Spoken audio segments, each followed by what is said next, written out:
Փետրվարի 22-ին Գավառի պետական համալսարանի բանասիրական ֆակուլտետում կազմակերպվել էր Մայրենի լեզվի միջազգային օրվան նվիրված միջոցառում, որի սկզբում ներկայացվեց տոնի ծագման պատմությունը։ Հաշվի առնելով անցած դարի կեսերին Մայրենի լեզվի իրավունքների դեմ իրականացված մի շարք ոտնձգություններ, 1999 թվականին ՅՈՒՆԵՍԿՕ-ն փետրվարի 21-ը հռչակեց Մայրենի լեզվի միջազգային օր, ի նպաստ Մայրենի լեզուների իրավունքների ճանաչման և գործածության աջակցման։ Ապա Հայաստանի Հանրապետության ազգային ժողովի պատգամավոր Լեոնիդ Հակոբյանի օրենսդրական նախաձեռնության շնորհիվ Հայաստանի Հանրապետության տոների և հիշատակի օրերի մասին օրենքում կատարվեց լրացում և փետրվարի 21-ը հռչակվեց որպես Մայրենի լեզվի օր։ Եվ այսպես փետրվարի 21-ը Հայաստանի Հանրապետությունում պետականորեն նշվում է որպես Մայրենի լեզվի օր։ Մայրենի միջազգային օրվա կապակցությամբ համալսարանի բանասիրական ֆակուլտետի մագիստրատուրայի ուսանողները հանդես եկան գիտական զեկուցումներով։ Դրանցում անդրադարձ էր կատարված հայերենի կառուցվածքային ու քերականական առանձնահատկություններին։ Միակազմ նախադասությունները, լինելով հայերենի ազգային լեզվամտածողությանը բնորոշ կարևոր հատկանիշներից, կազմում են մեր շարահյուսական համակարգի կարևոր մասը։ Միակազմ նախադասությունները ավելի շատ ոճական արժեք ունեն, դրանք մի տեսակ կարճում են խոսքը, ասելիքը դարձնում են ավելի դիպուկ ու նպատակասլաց։ Ներգոյական հոլովը, լինելով ուշ ձևավորված հոլով, իմաստային աղերսներ ունի անկատար դերբայի հետ, որի ակունքները թեև Աբրահամյանի պնդմամբ գալիս են հին ժամանակներից, բայց որպես առանցին դերբայ հիշատակված է Մանուկ Աբեղյանի կողմից։ Այս երկուսի ծագումնաբանական ընդհանրությունը ապացուցված կարելի է համարել նկատի առնելով այն հանգամանքները, որ երկուսն էլ ունեն ձևաբանական և իմաստաբանական նույնություն։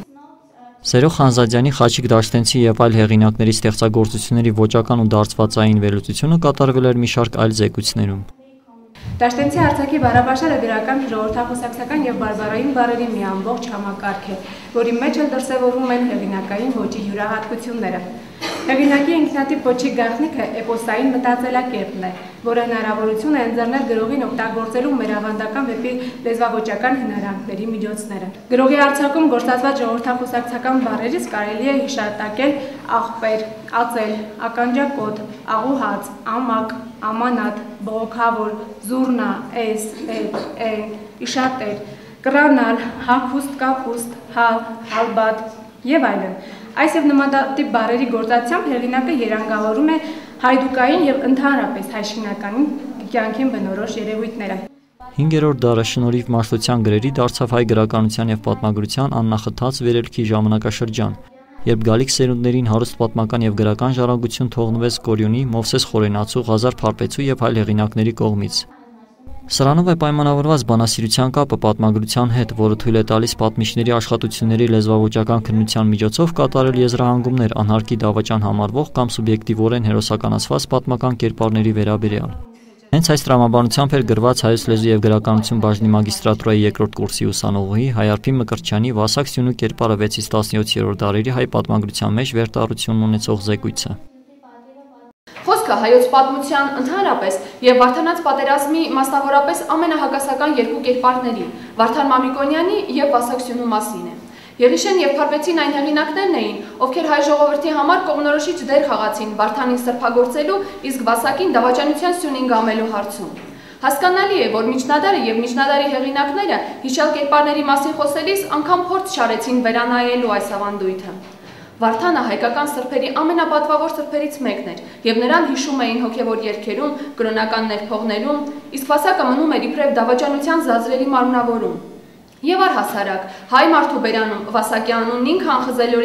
անխզելիորեն կապվեց դավաճանության հետ։ Վասակը դարձավ հայկական մտածողության ամենակայուն և երկարակյաց խորհրդանիշներից մեկը։ Միջոցառման ներկաները զեկույցները ունկնդրեցին նաև ռուսերեն և անգլերեն լեզուներով։ Զեկուցողներին միջոցառման վերջում իր դիտողություններով և խորհուրդներով դիմեց Գավառի պետական համալսարանի դասախոս բանասիրական ֆակուլտետի ընդհանուր գրականության ամբիոնի վարիչ Վաչագան Գրիգորյանը։ Մայրենի լեզվի որպես ազգային հարստության նշանակության և այն պահպանելու յուրաքանչյուր հայ մարդու պարտականության կարևորությունը ուսանողներին ուղղված խոսքում նշեց Գավառի պետական համալսարանի ռեկտորը։ Ինչ եմ խնդրում մեր սիրելի ուսանողներին, սիրելի ուսանողներ, խնդրում եմ անաղարտ պահենք մայրենին։ Բոլորովին չընդօրինակ ցավոք սրտի նաև հեռուստաեթերներից այսպես սեղեղի պես դեպի հանրությունը եկող այդ գրեհկաբանությունները, հայոց լեզվի գեղեցիկ բառերը ծամծմված, ծամածղված արտաբերելը, սխալ հնչյունաբանությունը, օտարածին բառերով բերել ու աղտոտել մայրենի լեզուն, իմացեք լեզուներ, խոսեք օտար լեզուներով, բայց օտար հնչերանգները հայրենում թող չհնչեն։ Եվ մյուսը ստորագրեք հայատառ։ Ցավոք սրտի նկատել եմ որոշ ուսանողների մոտ եւ ընդհանրապես ոչ միայն դա գավառապետական համալսարանն է վերաբերվում, ստորագրում են ոչ հայերենով։ Խորհրդային տարիներին տարածված ռուսերեն ստորագրությունը ռուսատառ, հիմա արդեն փոխարինել է եկել նրան անգլերեն լեզվով։ Այդ որ մի Ջոնը կամ Իվանը կստորագրի հայերեն։ Ամերիկայում կամ Ռուսաստանում որևէ նույնիսկ ծիծաղելի է։ Մենք հայ ենք։ Մենք հայկյանց գենի կրողներն ենք, ուրեմն եկենք խոսենք գեղեցիկ հայերենով, շատ կարդանք հայ գրականություն, նաև արտասահմանյան գրականություն, ստորագրենք հայերեն տառերով։ Անաղարտ պահենք հայերենը, քանզի մայրենի լեզուն է, որ օգնել է մեր պետականազուրկ ժողովրդին անցնել դարերի արհավիրքների միջով, պահպանելով ազգային նկարագիրն ու ինքնագիտակցությունը։